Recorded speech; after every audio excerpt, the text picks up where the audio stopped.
ఈ చలికాలంలో తిండి విషయంలో, తినే విషయంలో కొన్ని పొరపాట్లు చేసి ఇబ్బంది పడుతూ ఉంటామండి. ఓవరాల్‌గా ఇమ్యూనిటీ పడిపోతుంది అన్నట్టు. జలుబులు, జ్వరాలు, దగ్గులు ఇవన్నీ వచ్చేస్తాయి. కొంతమందేమో అడ్డదిడ్డంగా పెరిగిపోతారు. బరువు పెరిగిపోతారండి. అన్నిటిని కూడా కాలం మీదకి తోసేస్తాం. చలికాలం కదా! ఈ మాత్రం ఉంటుందిలే. చలికాలం కదా! 4 కిలోలు పెరుగుతాంలే. చలికాలం కదా! జలుబులు, దగ్గులు కామనలే అని చెప్పి వ్యక్తిగతంగాను ఇంటిల్లిపాదిటి బాధపడేవాళ్ళు ఉన్నారు కదా! సో, తినే విషయంలో మనం ఆహారాన్ని ఔషధంలా తీసుకోవాలి అంటాం కదండీ! ప్రాచీన భారతీయ ఆయుర్వేదం చెప్తోంది, అన్నీ చెప్తోంది. కానీ మనమే మర్చిపోతున్నాం. సరే, ఇక దొరికిన చెత్త చెదారం అంతా తింటున్నారు.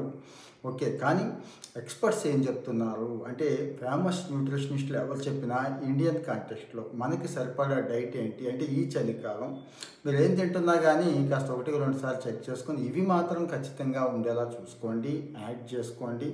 రోగ నిరోధక శక్తి పడిపోతుంది, ఎముకలు కాస్త పెలుసుబారుతాయి, అలాగే స్కిన్ కూడా ఇబ్బంది పడుతూ ఉంటుంది, మజిల్స్ ఏమో కొంత నొప్పి వస్తూ ఉంటాయి, ఇవన్నీ ఉంటాయి కదండి. సో మరి ఇన్ని సమస్యలు ఉన్నప్పుడు వీటన్నిటినీ ఓవరాల్గా మెటబాలిజం పడిపోతుందండి ముందు. అంటే శరీరంలో అరుగుదల శక్తి క్షీణించిపోతూ ఉంటుంది చలికాలం. మనమేమో పుట్టిన దగ్గర నుంచి ఉష్ణమండల దేశం, ఎప్పుడు ఎండకి అలవాటు పడి ఉంటాం. యావరేజ్గా 30 డిగ్రీలు ఉంటుంది. ఇక వేసవికాలం 40. ఓకే, అప్పుడు ఓకే. కానీ ఇప్పుడు 20 లోపు వచ్చేస్తుంది. కొన్ని ఏరియాలో అయితే ఇంకా చలి ఉంది, 10, 5 కూడా ఉంది కదండి. మరి అది ఈ ఈ సందర్భంలో ఏం చేయాలి ఏంటి అనేది చూద్దామండి. ఆకుకూరలు, సమృద్ధిగా ఆకుకూరలు తీసుకోండి. డైలీ కాకపోయినా కనీసం డే బై డే అయినా తీసుకోండి. స్మూతీస్ రూపంలో తీసుకోండి. నేనైతే ఏం చేస్తాను తెలుసా, సాయంత్రం చక్కగా వేడిగా జావ పెట్టుకొని అందులో ఆకుకూర పేస్ట్ని తీసేస్తానండి. రోజుకు ఒక రకం వేసేస్తూ ఉంటాను. చక్కగా ఇంక దాన్ని దింపుకోవడం, హాయిగా వడ్డించుకోవడం. పేస్ట్ వేయటం వల్ల మంచి జిగురు వస్తుంది, టేస్ట్ వస్తుంది. కొద్దిగా కొత్తిమీర, పుదీనా కూడా వేసుకోవచ్చండి. ఇది పాలకూర, గోంగూర, తోటకూర వీటితో పాటు చిక్కగా ఉంటుంది. కానీ నట్స్ పెట్టుకుంటే 7 గంటలకి ఆ టైం కల్లా తీసేసుకుంటే హాయిగా ఉంటుంది. పొట్టకు పొట్ట హాయిగా ఉంటుంది, ఎనర్జీకి ఎనర్జీ, ఎముకలు గట్టిగా ఉంటాయి. రాగి జావ కదండి, ఒకరోజు రాగి జావ, ఒకరోజు సజ్జ, ఒకరోజు జొన్న, మీ ఇష్టం ఏది కావాలంటే అది తీసుకోవచ్చు. నేనైతే రెగ్యులర్గా రాగులే తీసుకుంటాను కాబట్టి ఆకుకూరలు ఈ రకంగా నేను యాడ్ చేసుకుంటానండి. ఇక ఉదయం పూట జొన్న పెట్టుకుంటాను, మధ్యాహ్నం మల్టీగ్రెయిన్ పెట్టుకుంటానని గతంలో కూడా చెప్పాను కదండి. అదే చలికాలం కూడా అదే. కాకపోతే ఇవన్నీ ఎందుకు యాడ్ చేసుకుంటాను అంటే, ఈ చలికాలం ప్రత్యేకంగా ఆకుకూరలన్నీ కూడా ఈ రకంగా యాడ్ చేసుకుంటానండి. కూర రూపంలో వండేసి ఫ్రై చేసేసి తినకపోయినా వేస్ట్ అయిపోద్ది, గడ్డిలాగే. ఎందుకు, ఫ్రై చేసేసిన తర్వాత ఇంకేముంటాయండి విటమిన్లు. అదే జావ రూపంలో పెట్టుకుంటే విటమిన్ ఏ, సి, కే ఇవన్నీ ఉంటాయి. బీటా కెరటిన్ ఉంటుంది, ఫోలేట్స్ ఉంటాయి, ఐరన్ ఉంటుంది, అన్నిటికంటే ముఖ్యంగా ఫైబర్. ఎంత అంటే అంత కావాల్సినంత ఫైబర్ ఉంటుంది కదండి. సో మరి ఏ ఇన్ఫెక్షను దగ్గరికి వచ్చే అవకాశం లేదు. ఇంకా ఎనర్జీ అంటారా, ఎనర్జీకి ఎనర్జీ. పేగులు హాయిగా ఉంటాయి, క్లీన్గా ఉంటాయి, శుభ్రంగా ఉంటాయి. పొద్దున్నే మోషన్ కూడా చాలా ఫ్రీగా అవుతుంది కదండి. అంటే లైఫ్ స్టైల్లో మనం చాలా పొరపాట్లు చేస్తున్నామండి. చాలా చిన్న విషయాలు తెచ్చుకోలేకపోతున్నామండి.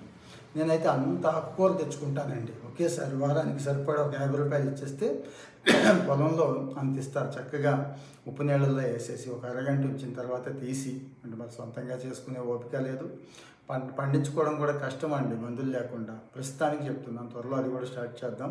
అవి కూడా చెప్తాను చిట్కాలు. పేస్ట్ చేసేసి ఫ్రిడ్జ్లో పెట్టుకొని డైలీ ఆ పేస్ట్ కొద్దిగా వేసుకోవడం. ఇంకా రెండోది సిట్రస్ అండి. ఖచ్చితంగా పళ్ళు ఉంటాయండి. అంటే ఈ సీజన్లో దొరికే బెస్ట్ పళ్ళు నిమ్మ, నారింజ, బత్తాయి ఇవన్నీ దొరుకుతాయి కదండి. సి విటమిన్, ఈ సి విటమిన్ చేసే మేలు ఏంటంటే, సి విటమిన్ ఎక్కువగా తీసుకుంటే ఆకలి పొలోమని వేయదండి, మందగించేస్తుంది. సో తక్కువ తీసుకుంటాం, బరువు పెరిగే అవకాశం కూడా లేదు. అలాగే అన్నిటికంటే ముఖ్యంగా పవర్ఫుల్ యాంటాక్సిడెంట్ కదండి సి విటమిన్ అనేది. తెల్ల రక్త కణాల ఉత్పత్తి ఎంత అంటే అంత బాగుంటుంది సి విటమిన్ తీసుకోవడం వల్ల. మరి అవి కావాలి కదా. మన బాడీలో వచ్చే దరిద్రాల మీద ఫైట్ చేసే విషయంలో తెల్ల రక్త కణాలే ముందుంటాయి, అంతే కదండి. సో మరి సిట్రస్ ఎక్కువగా ఉండటం వల్ల నీరు శాతం ఉంటుంది, ఫైబర్ కూడా రిచ్ ఉంటుంది. ఇందాక చెప్పాను కదండి, ఆకలి కంట్రోల్లో ఉంచుతుంది, ఎక్కువగా తినాలని కూడా అనిపించదు. అన్నిటికంటే ముఖ్యంగా డిటాక్సిఫికేషన్ అండి. స్కిన్ హెల్తీగా ఉంటుంది. శరీరంలో పేరుకుపోయిన దరిద్రాలన్నిటినీ కూడా ఈ సి విటమిన్ సిట్రస్ పళ్ళు, సిట్రస్ లేషడ్ ఏ పళ్ళైనా పర్వాలేదండి, అన్నీ తీసుకోవచ్చు, బయటికి పంపేస్తాం. తర్వాత వచ్చి దుంపలు తీసుకోమంటారండి. చలికాలం జనరల్గా చిలకడ దుంప అది బెస్ట్ అంటాను నేనైతే. ప్రాచీన భారతీయ ఆయుర్వేదం కూడా చిలకడ దుంపకి అద్భుతమైన గుర్తింపు ఇచ్చింది. ఆ చిలకడ దుంప ఈ రోజుకి మన స్పోర్ట్స్మెన్స్ బ్రహ్మాండంగా తీసుకుంటారు కదండి. ఇప్పుడు కూడా కీళ్ళు, కాళ్ళు, కండరాలు, ఎముకలు గట్టిగా ఉంటాయండి. ఒకవేళ చిలకడ దుంప అందుబాటులో లేదు, ఇష్టం లేదనే వాళ్ళు మీకు తెలిసిందే కదా, క్యారెట్ తీసుకోవచ్చు, బీట్రూట్ తీసుకోవచ్చు, ఇవన్నీ తీసుకోండి. పోషకాలు దండిగా ఉంటాయండి. బీటా కెరోటిన్ ఉంటుంది, విటమిన్ సి ఉంటుంది, బి ఉంటుంది, ఇవన్నీ కూడా. సో మరి వీటితో పాటు కాస్త వెల్లుల్లి ఇలాంటివి కూడా తీసుకోండి. యాంటీ బ్యాక్టీరియల్, యాంటీ ఫంగల్ అంటే మీకు తెలిసిందే.